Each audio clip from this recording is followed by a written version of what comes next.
ভিডিওটাতে আমার ভিউজ আসুক আর না আসুক, যারা এই ভিডিওটা আমার ব্লগ জার্নি শুরু করছি, দেখা যাক কী হয়। হ্যালো দাদা, ভাই বোন, আন্টি, আঙ্কেল, সকলকে ওয়েলকাম আমার নিউজ চ্যানেলে। তো এটা আমার ফার্স্ট ব্লগ, লাইফের ফার্স্ট ব্লগ। তো অনেক ভয় করছে, তাও আমি ক্যামেরার সামনে অনেক কষ্ট করে এসেছি।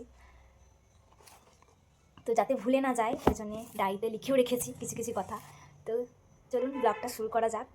তো ব্লগটা শুরু করার আগে প্রথমে আমি আমার ইন্ট্রোডাকশানটা আপনাদেরকে দিয়ে দিই। আমার নাম তৃষা, আর একটা নাম আসমিন খাতুন, যেটাতে আমি ইউটিউব চ্যানেলটা খুলেছি। তো এটা আমার যেহেতু লাইফের ফার্স্ট ব্লগ, ইউটিউবের ফার্স্ট ব্লগ, তো আই হোপ আপনারা আমাকে অনেক সাপোর্ট করবেন, যাতে আমিও মানে একটু এগিয়ে যেতে পারি, অনেকটা এগিয়ে যেতে পারি আপনাদের ভালোবাসায়। কী বলবো কিছু না। তো ফ্রেন্ড, আমার অনেক স্বপ্ন একজন ইউটিউবার হওয়ার, জানি না হতে পারবো কি না, তবে চেষ্টা করতে ক্ষতি কি, তো আমি চেষ্টা করছি।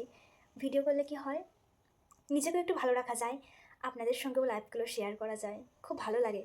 তো মানে আমি এই ভিডিওটা করছি, এটা তো আমার অনেক ভয় লাগছে আমি জানি, কিন্তু ভিডিওটা যখন আমি দেখব বা আপনারা যখন দেখবেন, ভালো ভালো আমাকে কমেন্ট করবেন। জানি না কেউ কেউ, আমি দেখেছি অনেকজনের কমেন্ট বক্সে যে অনেকে খারাপও কমেন্ট করে, সেগুলো সেগুলো খুব খারাপ লাগে, বা ভালো কমেন্টগুলো খুবই ভালো লাগে। তো আমি যতটা সম্ভব আশা করছি আপনারা আমাকে অনেকটা সাপোর্ট করবেন। তো আমি সেই কমেন্টগুলো রিপ্লাইও আপনাদেরকে দেবো, আপনাদের নামও নেব পরের ভিডিওতে, যদি এই ভিডিওটাও আপনাদের খুব ভালো লাগে। তো ফ্রেন্ডস, আমার এতটা কিছু জানা নেই ইউটিউব সম্বন্ধে, ইউটিউবে কী করে কী হয়, কী করে ভিডিও ছাড়তে হয়, সেটুকু আমার জানা নেই। তো আমি অনেক বড় বড় ইউটিউবারদের ভিডিও দেখেছি, তারাও বলছিলেন যে প্রথম প্রথম সবারই কম ভিউজ আছে, সেটা দেখে মন খারাপ করে কিছু লাভ নেই।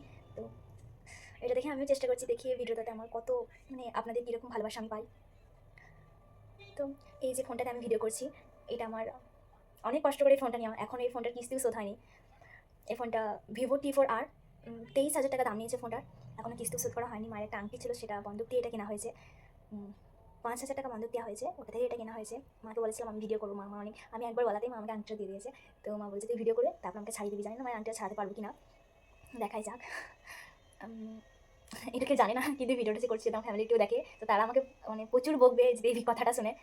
কেয়ার করবো, যেটা সত্যি কথা সেটাই আপনাদের সঙ্গে আমি শেয়ার করলাম। আমি এটা ভালো করেছি না খারাপ করেছি একটু প্লিজ বলবেন। আমি 11-এ পড়ি, কিন্তু মমতা দিদি বলেছিলেন যে 5ই সেপ্টেম্বরে আমাদের ফোন পেয়ে যাবো, কিন্তু সেটা এখনো পাইনি। আমার ধৈর্যের পরীক্ষা, আমি ধরতে পারছিলাম না, ওই জন্য মাকে বললাম মা একটা ফোন কিনবো, কারণ আমার বান্ধবীদের অলরেডি সবারই ফোন কেনা হয়ে গেছে, সেখানে আমার নিয়ে আমি বাইরে টিউশনারি যাচ্ছি, আর এখন সবই গ্রুপ হয়ে গেছে, তো সেখানে প্রচুর অসুবিধা হচ্ছিলো, ওই জন্য মা ফোনটা কিনে দিল, আর ভিডিও করার জন্য ফোনটা কিনে দিল মা। জানি না কী ভুলভাল বকছি। আর আপনারা, আমি জানি আমার ভিডিওটা কেউ শেষ পর্যন্ত দেখবে না, আমার এই ভিডিওটা শেষ পর্যন্ত দেখবেন তারা প্লিজ একটা আমাকে হোয়াইট লাভ কমেন্ট করে যাবেন, কারণ আমি দেখতে চাই আমার এই ভিডিওটা কারা শেষ পর্যন্ত দেখছে, কারা আমাকে এতটা ভালোবাসা দিয়েছে আমি দেখতে চাই। আমি তাদের নামটা অবশ্যই নেবো, তাদের আগে নামটা আমি নেবো।